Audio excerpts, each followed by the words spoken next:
Berikut adalah tugas individu 3 saya dengan tema upaya membangun budaya berakhlak dalam melakukan tugas sehari-hari sebagai seorang ASN yang profesional. Jika membahas tentang rancangan upaya saya untuk membangun budaya berakhlak dalam melakukan tugas saya sehari-hari sebagai seorang ASN yang profesional, maka izinkan saya memperkenalkan diri.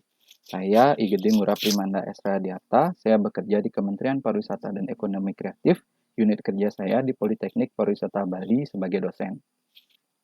Poin pertama dalam budaya berakhlak adalah berorientasi pelayanan. Untuk dapat memberikan pelayanan yang baik, maka yang pertama harus kita pahami adalah kebutuhan masyarakat, atau dalam kaitannya dengan profesi saya adalah kebutuhan mahasiswa. Kebutuhan dari mahasiswa adalah pendidikan. Mereka ingin agar dapat dididik dari tidak tahu menjadi tahu, dan dari tidak bisa menjadi bisa. Selain mengetahui kebutuhan mereka, hal berikutnya yang harus dilakukan adalah memenuhi kebutuhan mereka. Cara untuk memenuhinya adalah dengan melakukan pengajaran yang baik dan menjawab segala kebutuhan mereka. Hal ini hanya dapat dilakukan dengan menjadi pengajar yang kompeten. Cara-cara saya menjadi dosen ASN yang kompeten adalah dengan terus melatih diri, baik dalam cara mengajar, seperti bagaimana teknik-teknik berkomunikasi yang baik agar mudah dipahami, mengikuti perkembangan informasi-informasi terkini, utamanya terkait dengan perkembangan pariwisata, menggunakan teknologi yang up-to-date dalam pengajaran, dan lainnya. Termasuk juga mengikuti pelatihan-pelatihan profesi dosen yang diadakan oleh lembaga maupun pihak lainnya. Selain memantaskan diri dengan cara-cara di atas, dalam melaksanakan tugas sehari-hari, saya juga harus transparan dan akuntabel. Salah satunya adalah dalam melakukan penilaian kepada siswa. Setiap poin penilaian dijelaskan dengan baik kepada siswa, begitu juga dengan pertanggungjawaban penilaian terhadap kinerja siswa dalam mengikuti kegiatan belajar mengajar. Sehingga semua nilai yang diberikan kepada siswa dapat kita pertanggungjawabkan penilaiannya. Penilaiannya pun dilakukan dengan transparan dan jujur.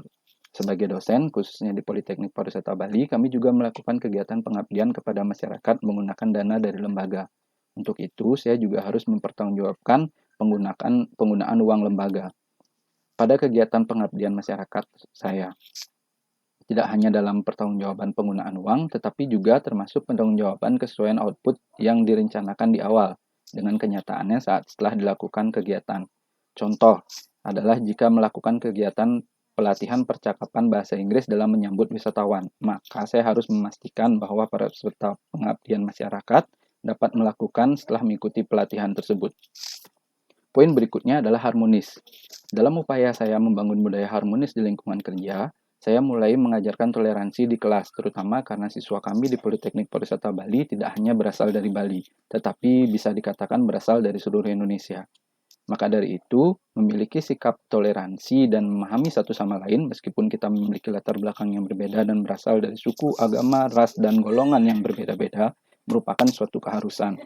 Maka dari itu, di sini peran saya selaku dosen untuk mengajar dan mengimplementasikan nilai-nilai harmonis di kelas. Nilai harmonis ini juga ditunjukkan dengan menjaga kondusivitas lingkungan kerja. Cara-cara saya melakukan ini adalah dengan rajin menyapa rekan kerja yang lainnya. Hal-hal kecil seperti tersenyum dan menanyakan kabar saja dapat memberi perubahan yang besar dalam lingkungan kerja. Selain itu, juga terkait penggunaan bahasa dan menjaga kesopanan sesama rekan kerja, utamanya kepada mereka yang lebih senior, baik dari sisi usia maupun dari sisi jabatan. Mampu untuk berkomunikasi dengan baik dan pantas merupakan upaya untuk menerapkan nilai harmonis dalam budaya berakhlak. Berikutnya adalah loyal. Sikap loyal yang paling utama kita tunjukkan adalah dengan setia kepada negara, termasuk di dalamnya Pancasila, Undang-Undang Dasar 1945, NKRI, serta pemerintahan yang sah. Hal ini dibangun dengan cara memiliki pemahaman bahwa dasar negara Republik Indonesia tersebut tidak dapat ditawar-tawar dan merupakan harga mati. Selain membangun pemahaman tersebut kepada diri sendiri, saya juga membangun pemahaman tersebut kepada orang-orang di sekitar saya dan juga kepada mahasiswa saya. Sehingga jika mungkin ada yang memiliki pemikiran yang berbeda, saya dapat memberi pemahaman yang benar disertai dengan argumentasi yang mudah untuk diterima. Selain itu, sikap loyal juga ditunjukkan dengan menjaga nama baik sesama ASN, atasan, instansi, serta negara. Terkadang kita sangat mudah untuk terpancing emosi di lingkungan kerja, baik karena ketidakcocokan pemikiran, beban kerja yang berlebih, maupun karena pembagian tugas yang tidak adil menurut kita. Memiliki pendapat seperti itu tentu sah-sah saja. Hal ini menjadi permasalahan adalah jika kita kemudian terpancing untuk menjelekkan rekan kerja, atasan, instansi, atau bahkan negara kita kepada orang lain atau mencantumkannya di media sosial kita.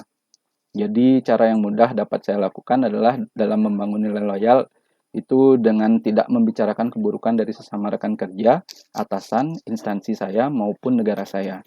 Jika perubahan adalah sesuatu yang diinginkan, maka melakukan komunikasi yang baik dengan yang bersangkutan mengenai sikap dan perilaku mereka yang menurut kita salah tentu lebih baik dan dapat menghasilkan perubahan yang kita harapkan.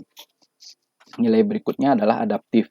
Kata orang, tidak ada yang abadi selain perubahan itu sendiri. Maka dari itu, menerima perubahan dan menyikapinya adalah merupakan suatu keharusan.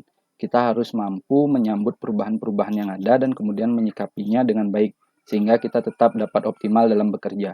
Salah satunya, cara saya menyikapi perubahan adalah dengan terus mengikuti perubahan-perubahan terkini terkait informasi, materi perkuliahan yang saya ajarkan.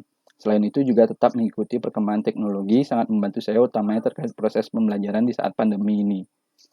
Jadi di saat pembelajaran tidak lagi dapat dilakukan secara tatap muka, maka kreativitas saya untuk menggunakan teknologi komunikasi dan pengajaran menjamin optimalnya kegiatan belajar mengajar dilakukan sehingga mahasiswa tetap dapat memiliki pemahaman yang baik atas materi yang saya ajarkan. Nah, nilai terakhir adalah kolaboratif. Banyak hal yang bisa dilakukan dalam membangun nilai kolaboratif di tempat kerja saya. Salah satunya adalah pada saat pembuatan kontrak perkuliahan bersama mahasiswa. Di saat itu, saya juga harus memberi kesempatan kepada mahasiswa untuk memberi masukan mengenai poin-poin dalam kontrak perkuliahan yang kami sepakati bersama. Karena ini akan kita lakukan secara bersama-sama. Hal lainnya adalah dengan melakukan penelitian bersama baik dengan dosen dalam satu program studi yang berbeda maupun instansi yang berbeda. Demikian pemaparan tugas saya kali ini. Semoga dapat menjawab permasalahan yang ada. Terima kasih.